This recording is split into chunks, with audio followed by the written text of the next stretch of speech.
Hello दोस्तों, welcome to chemical hub and interview stars. स्वागत है आप सभी का हमारे इस अपने चैनल पर।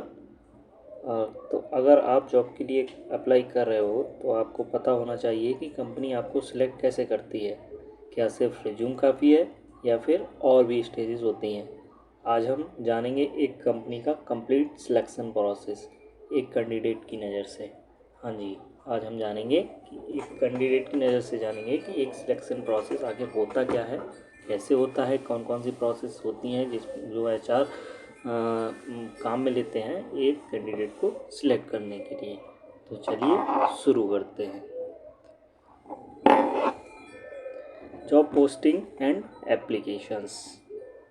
जॉब पोस्टिंग एंड एप्लीकेशन, सबसे पहले कंपनी डिसाइड करती है कि उससे किस टाइप का एम्प्लॉय चाहिए। फिर जॉब पोर्टल जैसे लिंक्डइन, naukri.com और कई और तरीके के थर्ड पार्टी पोर्टल्स होते हैं, उन पर कभी कभी कंपनी अपनी वेबसाइट पर भी जॉब पोस्टिंग करती है। तो ये इस तरीके से अपनी जॉब पोस्ट करते हैं।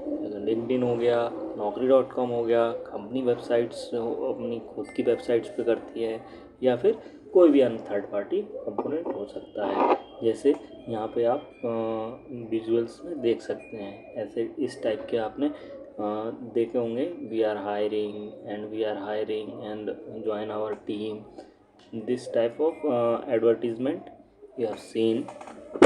सो कंपनियां इस तरीके से अपने जो भी जॉब्स होती हैं उन्हें पोस्ट करती हैं। और लिंक्डइन भी हो सकता है, naukri.com भी हो सकता है, और भी बहुत सारी वेबसाइट्स हैं उन पर हो सकता है, या फिर कंपनी अपनी खुद की वेबसाइट पे भी इस तरीके से कम पोस्ट करती है। तो यहाँ से आपका यानी कि एक कैंडिडेट जो कि जॉब अप्लाई कर रहा है उनका सफ़र शुरू होता है। तो चलिए आगे देखते हैं।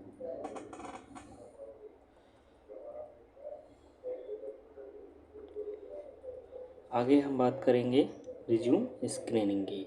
रिज्यूम स्क्रीनिंग क्या होता है? अब आपने अप्लाई तो कर ही दिया, लेकिन एचआर के पास हज़ारों रिज्यूम्स होते हैं। मान लो वो उसने किसी थर्ड पार्टी वेबसाइट लिंक्डइन या naukri.com या फिर अपनी वेबसाइट पर जॉब पोस्ट किया, बट उसमें तो अप्लाई करने वाले हज़ारों कैंडिडेट्स होते हैं। ठीक है, तो वो क्या करते हैं एचआर, वो एआई सॉफ्टवेयर और कीवर्ड्स का यूज करते हैं बेस्ट कैंडिडेट को शॉर्ट लिस्ट करने के लिए।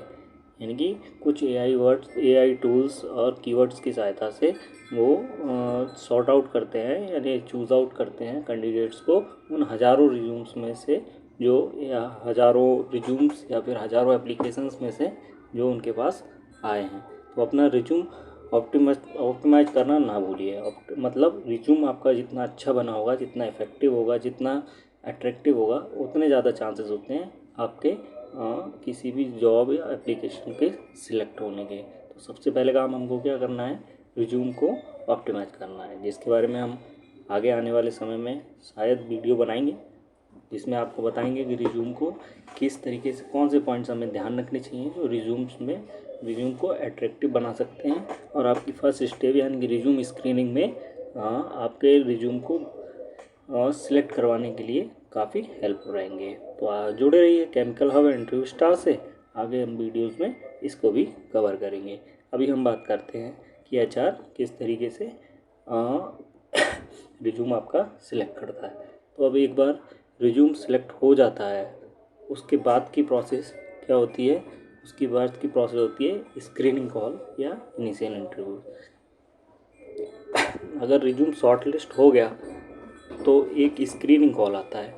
अगर रिज्यूम शॉर्ट लिस्ट आपका हो जाता है तो आपको एक स्क्रीनिंग कॉल आ सकता है, स्क्रीनिंग मेल आ सकता है, ये एक शॉर्ट इंटरव्यू भी हो सकता है।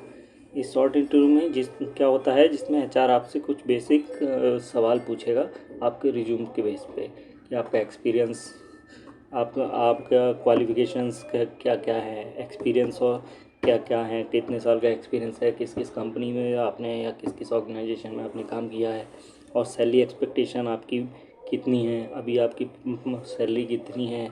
यहाँ पे कॉन्फिडेंस, यहाँ पे क्या है, आपको कॉन्फिडेंट और क्लियर आंसर देना ज़रूर होता है। जितना आप क्लियर और कॉन्फिडेंट आंसर यहाँ पे इस स्टेप पे, यानी कि स्क्रीनिंग कॉल जो होती है, इस स्टेप पे आप जितना भी क्लियर और कॉन्फिडेंट आंसर देंगे उतने ज़्यादा चांसेस होते हैं आपके आगे की स्टेप्स में जाने के।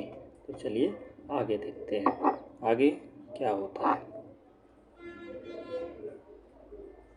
अभी आप देखेंगे सिलेक्शन टेस्ट के बारे में। सिलेक्शन टेस्ट में क्या होता है, बहुत सारी कंपनीज एप्टीट्यूड टेस्ट लेती है, टेक्निकल टेस्ट लेती हैं या साइकोमेट्रिक टेस्ट लेती हैं। ये टेस्ट आपकी प्रॉब्लम सॉल्विंग स्किल्स और नॉलेज को चेक करने के लिए होते हैं। इस स्टेज के लिए थोड़ी प्रैक्टिस करना ज़रूरी होती है। अगर आपने इस स्टेज के लिए थोड़ा प्रैक्टिस किया है, आपने अब एप्टीट्यूड हो गया या फिर टेक्निकल हो गया या फिर साइकोमेट्रिक कोई भी हो सकता है, तो इस तरीके के क्वेश्चंस के लिए अगर आपने पहले से प्रैक्टिस की रही होगी तो आपको काफ़ी हेल्प मिलती है इस सिलेक्शन टेस्ट को पार करने के लिए। तो ये हो भी सकता है और नहीं भी हो सकता है। कई बार रिज्यूम सिलेक्शन के बाद डायरेक्ट इंटरव्यू के लिए कॉल आ जाती है, बट कई बार जब कैंडिडेट्स ज़्यादा होते हैं, एचआर को स्क्रीनिंग या सॉर्ट आउट करना रहेगा, तो उस केस में ये सिलेक्शन टेस्ट भी करवाते हैं। तो उस केस में आपकी प्रैक्टिस जितनी अच्छी रहेगी उतना आप और अच्छे से कर पाएंगे। तो इस प्रैक्टिस को किया कहाँ से जाए, एप्टीट्यूड अपना कहाँ से सही अच्छा कर सकते हैं, टेक्निकल कहाँ से कैसे कैसे पढ़ें जो कि हम इंटरव्यू में अच्छा कर पाएँ, या साइकोमेट्रिक क्वेश्चन जो होते हैं उनके बारे में कैसे तैयार कर सकते हैं। तो इसके लिए जुड़े रहिए, आगे आने वाली वीडियोज़ में इसके बारे में भी हम कवर करेंगे। ठीक है दोस्तों, तो आपको सिलेक्शन टेस्ट के लिए प्रैक्टिस करना बहुत ज़रूरी रहता है। अब आगे देखते हैं। तो दोस्तों, अगर आपने टेस्ट क्लियर कर लिया है, जो भी टेस्ट पीछे ये जो भी राउंड हुए, एचआर राउंड, टेक्निकल राउंड या एप्टीट्यूड राउंड, जो भी राउंड हुए, अगर उसको आपने टेस्ट को क्लियर कर लिया है तो आप इंटरव्यू के लिए बुलाए जाओगे। मतलब अगला राउंड आपका क्या, पर्सनल इंटरव्यू के लिए होगा। ये एक या ज़्यादा राउंड्स में हो सकता है। ये इंटरव्यूज़ जो होते हैं वो एक या ज़्यादा राउंड्स में भी हो सकते हैं। कई बार ऐसा होता है एक सिंपल एक ही इंटरव्यू में हमारा हो जाता है। एक ही इंटरव्यूज़ में वो टेक्निकल, एचआर और भी जो भी एस्पेक्ट्स हैं इंटरव्यू के, उसके बारे में क्वेश्चन कर लेते हैं और वो चूज कर लेते हैं। मगर कई बार ऐसा होता है कि कई सारे राउंड चूज होते हैं। जैसे कि पहले वीडियोज़ में भी बता सकता हूँ, अभी बता रहा हूँ कि जैसे कि इंटरव्यू में कई राउंड्स होते हैं, technical round, HR round, sometimes group discussion भी होता है। इससे पिछली वीडियो में इसके बारे में बहुत अच्छे से समझाया गया है।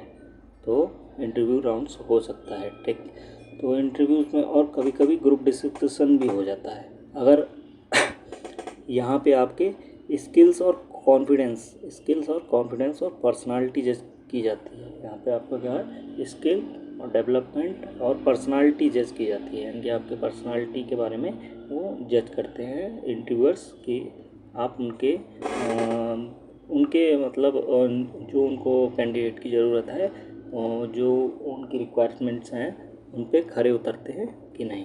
तो अगला स्टेप्स क्या होता है हमारा, इंटरव्यू राउंड्स। आगे देखते हैं। तो कैंडिडेट्स, अगर आप इंटरव्यू क्लियर कर लेते हैं तो कंपनी आपकी बैकग्राउंड और रेफरेंस चेक करती है।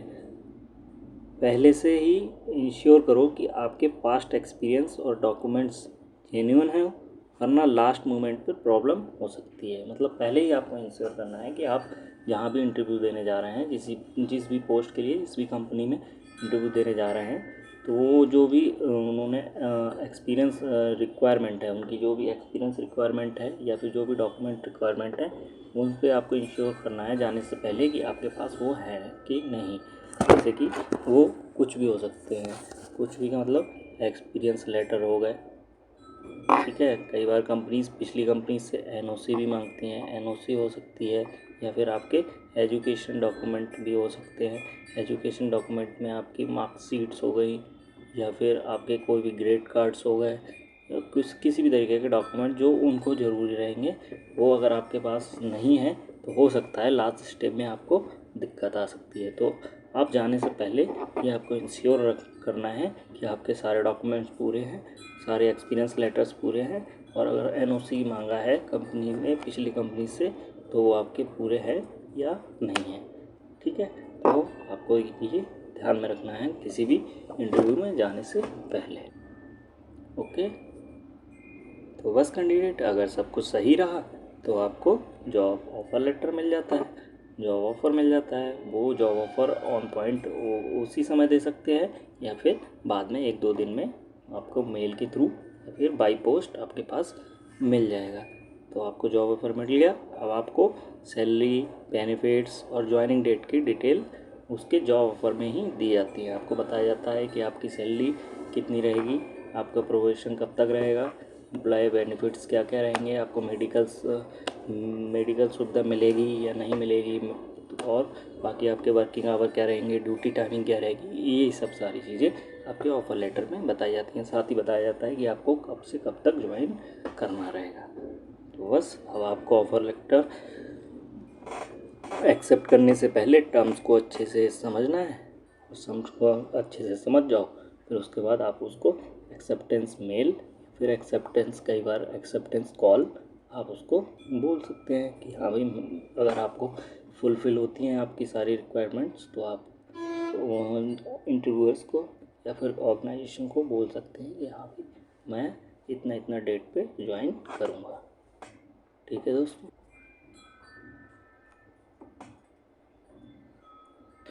तो दोस्तों, सिलेक्शन प्रोसेस टफ हो सकता है, पर अगर आप अपनी प्रिपरेशन स्ट्रॉन्ग रखोगे, रिज्यूम ऑप्टिमाइज करोगे और कॉन्फिडेंस के साथ इंटरव्यू दोगे तो आपकी सिलेक्शन के चांसेस बढ़ जाएंगे। आप बहुत अच्छे से सिलेक्शन बड़ी इजीली पा सकते हैं। आपको ध्यान का रखना है, आपकी तैयारी अच्छी होनी चाहिए। कई बार मॉक टेस्ट भी आप लगा लेंगे, मॉक इंटरव्यूज़ लगा लेंगे, उसके उसके भी काफ़ी हेल्प मिलती है। आपका रिज्यूम ऑप्टिमाइज होना चाहिए, साथ ही आपका कॉन्फिडेंस बिल्डअप होना चाहिए। अगर ये चारों चीज़ें आपके साथ आपको अच्छे से तैयार कर लेते हैं तो पक्का वादा है कि आपको सिलेक्शन से कोई नहीं रोक सकता। तो आगे ध्यान रखिए कि आपको इन सब चीज़ों का ध्यान रखना है। ठीक है दोस्त। तो हाँ दोस्तों, हर कंपनी का जो सिलेक्शन प्रोसेस है वो डिफरेंट हो सकता है, पर एक चीज़ हमेशा कॉमन रहती है, वो है आपका बेस्ट देना है। यानी कि आपको अपना हमेशा बेस्ट वर्जन दिखाना है, हमेशा आपको अपना बेस्ट देना है। अगर एक जगह नहीं हुआ तो दूसरी जगह ज़रूर होगा। कभी आपको अपनी होप लूज़ नहीं करनी चाहिए, never lose hope, keep applying and keep improving. ठीक है दोस्तों।